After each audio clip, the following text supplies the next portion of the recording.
In the bustling city center, a crowd had gathered around a luxury car dealership. The center of attention wasn't one of the sleek new models, but a tense confrontation. An elderly man, with silver hair and a kind face, was trying to get a closer look at a brand new sports car. Standing in his way was a young, sharp-suited salesman named Alex. "Sir, please step back," Alex said, his voice dripping with condescension.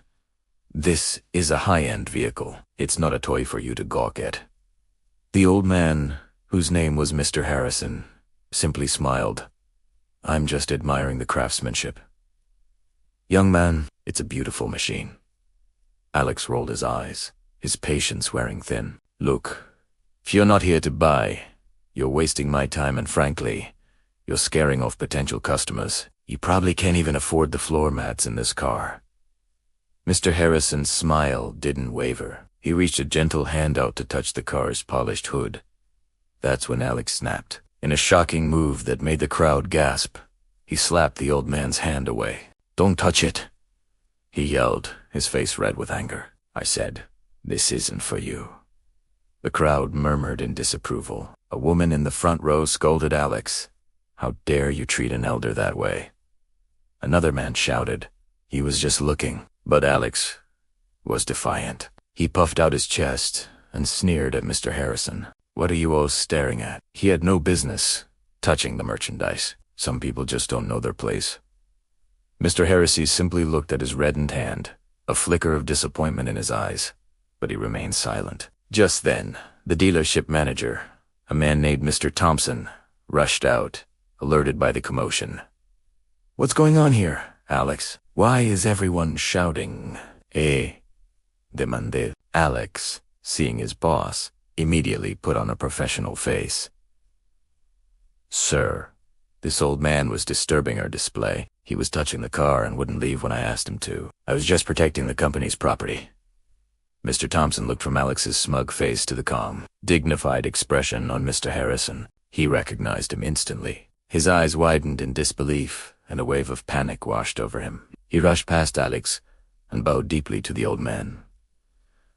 "Mr. Harrison, I am so sorry. Please forgive this unacceptable behavior. I had no idea you were visiting today." The crowd, and especially Alex, stared in stunned silence. Alex's jaw dropped. "Wait, you know him?" he stammered.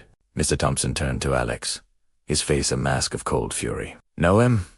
Alex, you ignorant fool. This old man you just assaulted is Mr. Harrison, the owner of this entire dealership chain." The words hung in the air like a thunderclap. The crowd gasped again, this time in shock and realization. Alex's face turned from red to ghost white. He looked at the kindly old man he had just humiliated, and it felt like the ground was opening up beneath him. He had just slapped the hand of the man who owned everything, the man who signed his paychecks.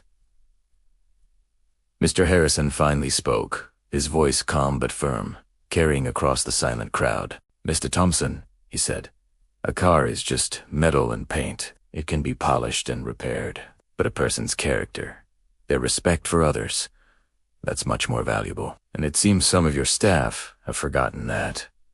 He looked directly at Alex, his gentle eyes now filled with a profound disappointment. "Young man, you judged me by my simple clothes and my age. You saw an old man, not a customer, not a human being. Your job is to sell cars, yes, but it's also to treat every single person who walks through that door with dignity and respect. You have failed spectacularly on that front." Alex began to tremble, stammering apologies.